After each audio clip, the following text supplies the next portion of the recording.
Hi, beautiful people. Welcome to the Fort Salem Library, where we read you your fanfiction. So sit down or don't, relax or don't, and enjoy these stories in a way you have not before. We at Fort Salem Library do not own Motherland Fort Salem or any of the related characters. The Motherland Fort Salem series is created by Elliot Lawrence and owned by Freeform. This story is a work of fanfiction and is meant for entertainment only. We are not making any profit from these stories.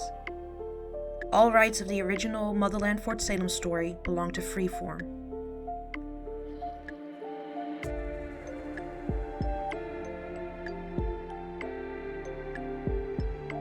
We also do not own Answered Plea or any of its original characters and storylines. We did, however, get permission from the author to read their story.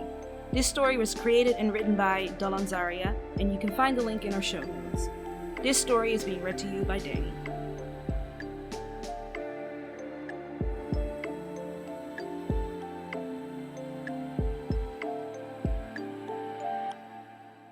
Answered Plea. Anacostia Quartermain could admit that she had seen some shit, but nothing compared to the bloodbath that was their last stand against the Camarilla, 1 year to the day she had said goodbye to her mother. It seemed fitting that she would die on the anniversary of her mother's death, fighting for her family, just like Sarah Alder had fought for her. She looked around as another man fell to her scourge's blade, finding a moment of respite in the chaos.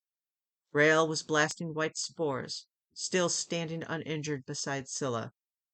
Abigail stood atop a nearby cliff, besides Petra, both uninjured as well, their tornadoes dancing along the edges of the battlefields. And then her eyes found Tally's form, fighting with a vigor she had never really seen the girl wield before. The red scourge moved, and Tally's song didn't stop. The only seed Tally had wielded since the battle had begun still sounded from her throat. She hadn't stopped, not once. Tally was still standing in the center of the battlefield, the work that negated the Camarilla's block on the work of every witch falling in an endless stream from her lips. Layer upon layer of sound that Tally had used her knowing to create from the moment the battle started. Tally's song was the reason they had a chance at all, and it seemed that Camarilla had realized it. She felt it in her soul, rather than saw the Camarilla soldier coming up behind Tally Craven. She could hear her own scream tearing through her throat as a knife was run along the smooth of Tally Craven's throat. Tally's seed fell to silence for the first time in hours. The off-cannon sound that had been filling the entirety of the battlefield fell quiet as Tally Craven fell to her knees, her hands grasping her throat. Blood gushed through Tally's pale fingers. Anna pushed. She shoved everyone in her wake as she moved towards Tally.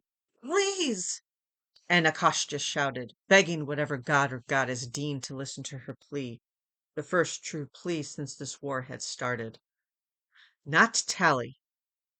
Anna's feet felt as if they were made of lead, heavy and slow with every step, but she kept going. "Please!" The plea tore from her throat again. She was so far away. Camarilla, garbed in black, already surrounded her fallen friend, her sister. "Please!" Take her instead. Not Tally, please. Not Tally. Blood coated her body as she continued to move, pushing and shoving towards the girl as the only Camarilla wearing that maroon reached her sister first. Hurst. The battlefield seemed to still, a ripple effect as they realized who had fallen. Tally, who had led them. Tally, who had gathered this army of Session, Dodgers, Spree, and Army. Tally, who had sustained that seat on her own. Tally, who had caused the Camarilla's collars and their work blocks to malfunction. Tally, who brought sunshine and hope to spare. Anna could hear Nicta screaming somewhere in the west, the shouts of "Red!" going alongside the screams of Abigail and Rael and Scylla and herself and so many others. The twin tornadoes had died, the weatherwork blocked again as Tally's seed fell, and the Camarilla's work regained its power. "Please!" Hurst's hand was on Tally's neck, caressing Tally in a way that made Anacostia want to scream. Please, Tally! Tally heard her plea, even as the gods ignored her. She could see the resignation in Tally's eyes as they found her own, soft, brown eyes of her sister's. Goddess, she was so close. She had to be faster. Not even 50 feet between them now. 40, 30. She had to make it. Hurst was already there, though, his knife already moving to take Tally's cords. Please! And then Anacostia could only watch as Tally's resigned acceptance turned to shock, and then to a fierce smile as her gaze finally tore away from Anna's own. Tally's hand, the one not clutching her throat, lifted away from the ground to rest above her heart, and then moved as if to tighten and pull on something that Anna couldn't see. Lightning tore through the sky, seeming in time with Tally's still moving hand. Black lightning. I think not. They were quiet words, and yet there were words that still reached every inch of the battlefield. It was as if the words were far speech to every witch still standing, and they were words that seemed to freeze the world. Someone stood behind Hurst. It was as if they had appeared as if out of thin air. Not a Camarilla soldier, no. A familiar face, one filled with so much fury that Anacostia took a faltering step back, and the knife that had been centimeters from Tally's throat fell to the blood-soaked earth. And with it fell Hurst. Shoots of violets sprouting, mushrooms grasped the man's ankles, and then he was gone in a burst of fluorescent lilac. The storm worsened, thunder filling the silence loud enough that Anna had to cover her ears. And then the lightning struck. The Camarilla, still fighting and killing, fell to dust as the black lightning struck. Some tried to run, and the witches could only watch as that black lightning dancing through the sky struck true. But Anna didn't watch as their enemies fell to whatever unearthly working it was that was destroying them. She couldn't take her eyes off of Sarah Alder, off of her mother, whose eyes glowed bright blue amidst the darkness of a storm. Her mother's storm. Her mother, alive, and falling to her knees in front of Tally Craven, one of her hands caressing her in a similar same way that Hurst's had, the other replacing Tally's own bloodied one to press against the gash in her neck. But instead of glaring the way she had at Hurst, Tally seemed to melt into the touch. And Akasha wasn't sure if her mother's voice was still being carried unnaturally across the battlefield, or if she was simply close enough in that moment to hear the panicked words spilling from Sarah Alder's mouth. Tally, you're all right. You're going to be all right. I'm here. I came. You're all right. Holler! Anna felt frozen, even as Rael shoved past her. The witches still standing could only watch as the blonde collapsed beside Alder, replacing Sarah's hands with her own before chanting softly. And then when Rael's hands, soaked with Tally's blood, lifted, it was to reveal skin, scarred and ruined, but healed. And Akasha hadn't realized she had still been moving closer to her family, her mother and her sisters. She watched as Sarah moved into Tally's line of sight, Scylla helping Rael stand beside the pair. She watched as Tally's hand lifted to Sarah's face, as it gently wiped Hurst's blood from her mother's cheek. And then Tally smiled again, truly smiled this time, her dimples sinking deeper than they had in months. And Tally spoke. You came back. I can feel you. Then, for all watching to see, Tally Craven collapsed forward into Sarah Alder's waiting arms. Abigail beat Anacostia to the group on the hill, screaming Tally's name, Nicta and Petra hot on her heels. The shock on each of their faces at the sight of Sarah Alder clutching Tally was likely echoed on Anacostia's own. Tally, please, please wake up. Mother? She managed to whisper.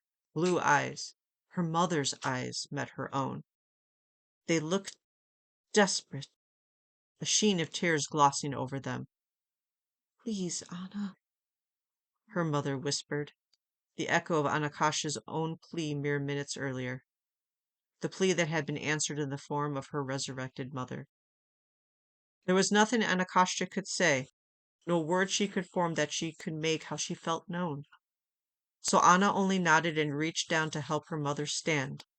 And it was Nikta, of all people, who moved to pull Sarah upright on the other side, with Tally Craven still safely held in her arms. Sarah Alder hadn't moved from Tally's bedside. It had been 3 days and she hadn't moved, only eating when someone brought her food she apparently needed based on the fact there was never any left. Her mother was alive. Goddess, it was impossible. It should be impossible. And yet, there she sat beside Tally Craven's bed, simply waiting for the girl to wake up. Sarah Alder had turned and embraced Anakasha the moment Genevieve Wick took Tally Craven from her arms. Sarah had clung to Anna almost as tightly as Anna held her. Her mother. I missed you, my darling daughter. Every moment I missed you. That had been the last thing Sarah Alder had said to anyone. Tally hadn't woken. She hadn't even twitched as far as Anakasha knew. Rael, Abigail, Nikta, and so many others came to sit at Tally's side, Anna included.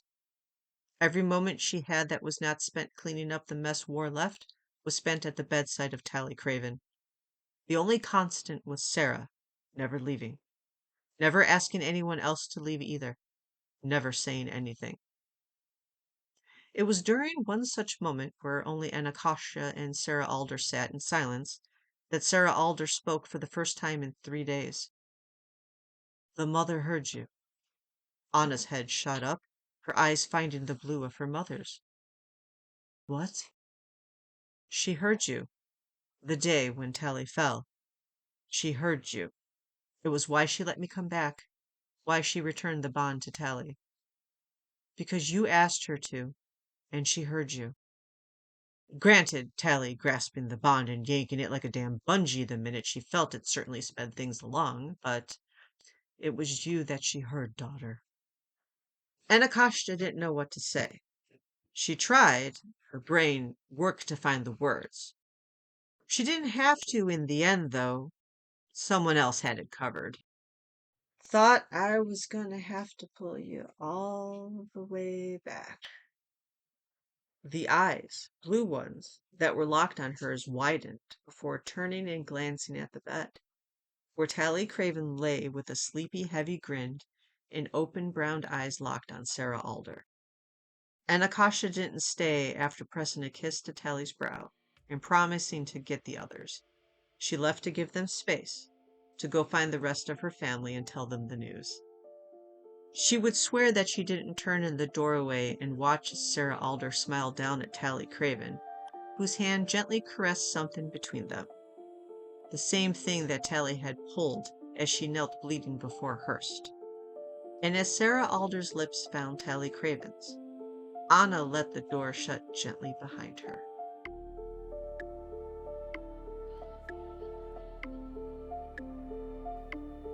Please find the fanfiction you just listened to on Archive of Our Own, and leave the author some love.